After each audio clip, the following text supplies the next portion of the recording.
There are thousands of snares to choose from across hundreds of sample libraries, and a lot of them sound great. But sometimes you want to craft your own unique sound from scratch, or maybe you just don't want to be up until 3 in the morning listening to snare after snare after snare until they kind of all start to sound the same.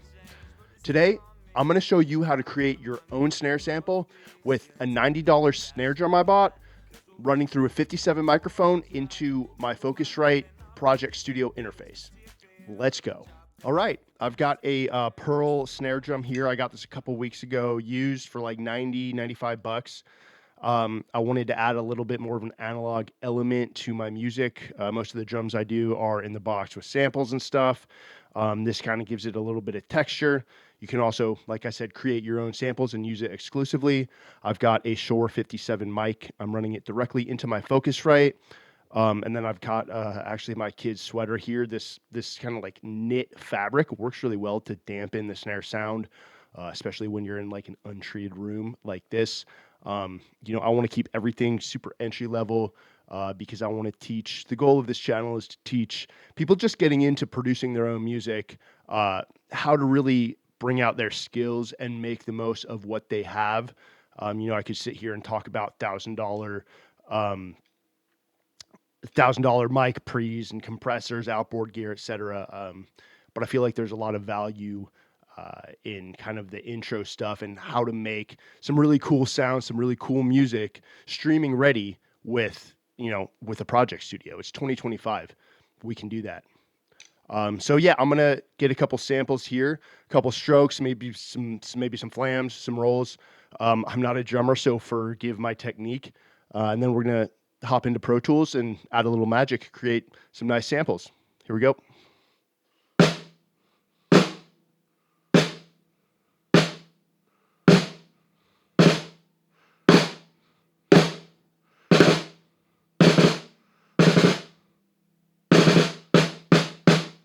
Before we dive into this one, I wanted to show you what the audio sounds like coming right off of the snare with no processing, and then show you what the fully mixed sample is going to sound like.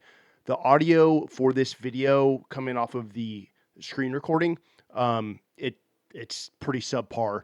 You'll still hear kind of the differences as I'm playing around with the tools, but the actual audio for the snare, I wanted you to hear that before we get into it. So here is the raw sound. So that is just the snare going through the mic into the Focusrite. And then here is how it will sound by the end of this video with the full mix on it. All right, let's go. All right, so we've got the track that we just recorded here with a series of strokes and then some flams and rolls. We're just gonna work with this stroke here as well as this flam. Go ahead and mute the others. This is just for creating that one sample. If you want to have a little bit more of a human feel to a track you're working on and you want to use this, if you're following along with this video, you'll probably want to grab at least like 4 to 8 strokes. That way, each one has a little bit of a different texture in it rather than, the same one repetitively. For now, we're just going to focus on this one. You'll do the same. You'll essentially do the same thing. You'll just pick out, a few more strokes, but it'll all be on the same track, so we'll all get the same processing. So I'm going to go ahead and play back the recording as it is, and then I'm going to go through the plugins that I've applied, and then export a sample, and I'll upload it somewhere as well, so if you guys want to use it, feel free. I'll drop a link to it in the comments. So here is the stroke and the flam.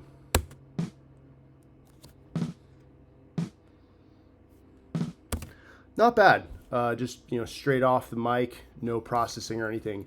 First thing I'm going to do is add reverb. I keep it super light because you're probably going to want to add your own reverb in to match the track you're working on. So it's just almost imperceptible. Just kind of gives it just a little bit of subconscious flavor.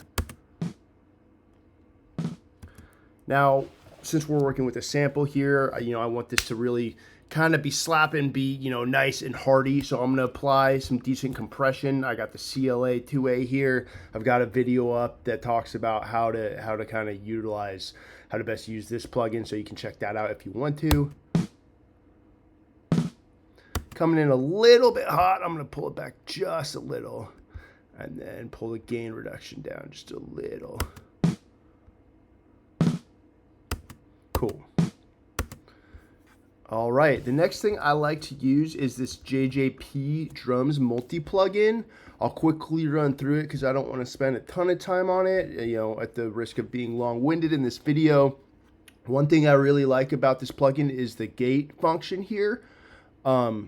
This will pull out a lot of the room noise, so it really makes an analog recording of what you just saw in basically a converted garage. With the an old beat up used snare drum and a 57, it kind of strips everything except the core sound of the snare away. If I were to pull this all the way off versus put it all the way on, let me take off the reverb tail so you can hear that gate really clamping down at the end of the hit. That's with it. You get a little more of that weird kind of rattle, that analog sound, which you might want for creating, this sample. I'm gonna crank that gate pretty far. Still leave a little bit of the rattle on the back end, but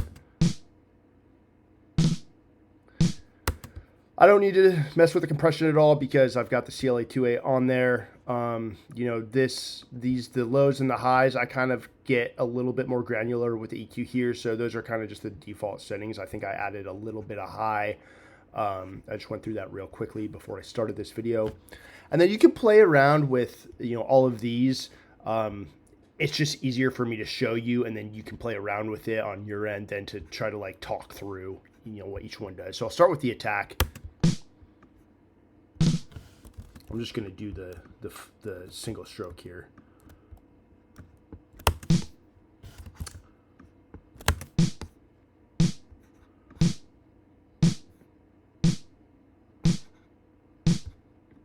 Gets a little sharper when you push it up.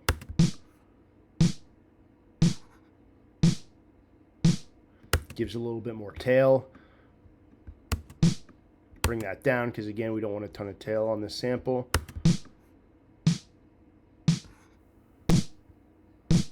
Gives it a little bit of boxiness here, a little bit of snare rattle. And a lot of where you put these settings is there's no right or wrong way. It's, depending on what type of sample you're trying to build, what type of music, you're adding this to.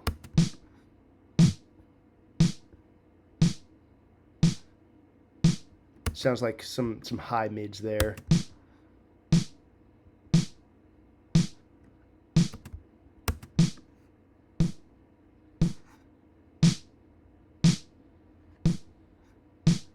That's also some of the rattle, the bottom snare type acoustics. It's nice. And then the verb, I've got my own verb on there, which I will bring back in. You can just take that out. Yeah, so that verb's still pretty hot. I'm gonna bring that down a lot.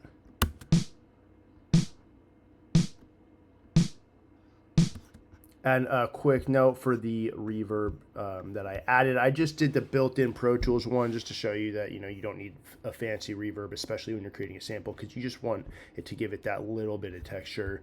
I pulled off everything below, about 400 on the reverb itself, just because I really wanted just a little bit of that softness for the rattle of the snare, the bottom snare type sounds, just to kind of soften and blend those a little bit more, because without a bottom snare mic in a room like this, it's not going to sound as good as it could. So we're just kind of, softening that out. And then for the EQ, I pulled out everything below, 75, 80, because there's nothing under there that you're going to need, especially, for almost any type of music, especially when you have, kick and bass and all that stuff down there. You want to generally get in the habit of freeing up anything under 80, 75 even, that's not supposed to be there.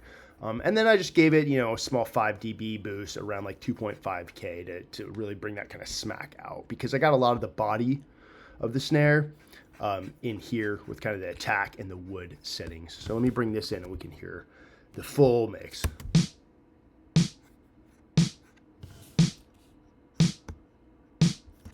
And the flam. I'm actually going to bring some of this back out. Actually, you know what? I actually threw a mix on before I started it, so let's just see how different that sounds, if at all. It's all the same stuff. I just had the settings dialed a little bit differently.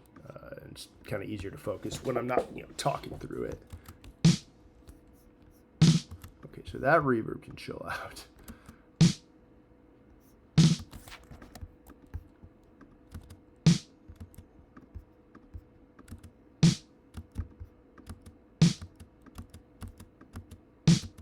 Pretty similar.